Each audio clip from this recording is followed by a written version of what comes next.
Le Dakar 2014 s'élancera dimanche, le 5 janvier, de Rosario, en Argentine.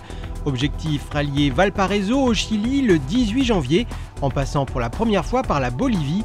Plusieurs véhicules italiens seront présents en course, comme presque chaque année. Iveco sera la marque la plus représentée, avec les 4 engins engagés officiellement par l'équipe Iveco de Roy Petronas. Pour la 4e année de collaboration entre Iveco et le légendaire team néerlandais de Roy, l'objectif sera de faire oublier l'édition 2013 et de tenter de faire aussi bien qu'en 2012. Pour leur seconde année de collaboration, De Roy et Iveco s'étaient en effet imposés, signant même un doublé aux 2 premières places. L'an dernier, malgré 7 victoires d'étape sur 14 pour l'équipe Iveco de Roy, le premier pilote n'avait terminé que 4e au pied du podium. Pour atteindre son objectif, l'équipe disposera cette année de 4 véhicules, un Iveco Powerstar pour le chef d'équipe Gérard De Roy, un Iveco Tracker Evolution 3 pour Hans Stacey et 2 Tracker Evolution 2 pour Pep Villa et le français Joe Adua.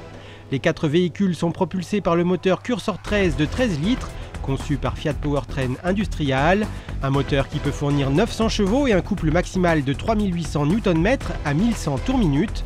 Ce 6 cylindres en ligne dispose d'un système d'injection Common Rail HD de seconde génération dont la pression peut atteindre 2200 bars. Iveco et le team De Roy disposeront de 9209 km, dont 5212 de spécial, pour faire la différence sur leurs concurrents, à commencer par les Kamaz et Tatra.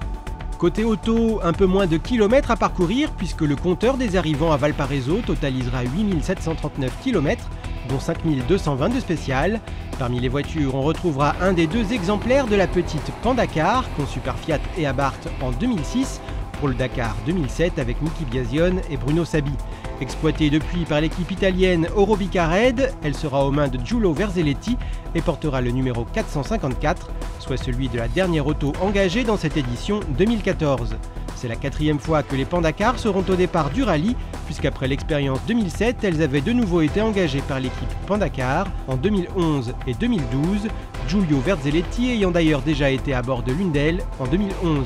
Enfin, Fiat sera également présent à travers sa filiale bulgare qui sponsorise l'équipe Bulgaria Offroad et son prototype à la carrosserie de Fiat Fremont préparé par A2 Concept et piloté par Alexiev Orlin.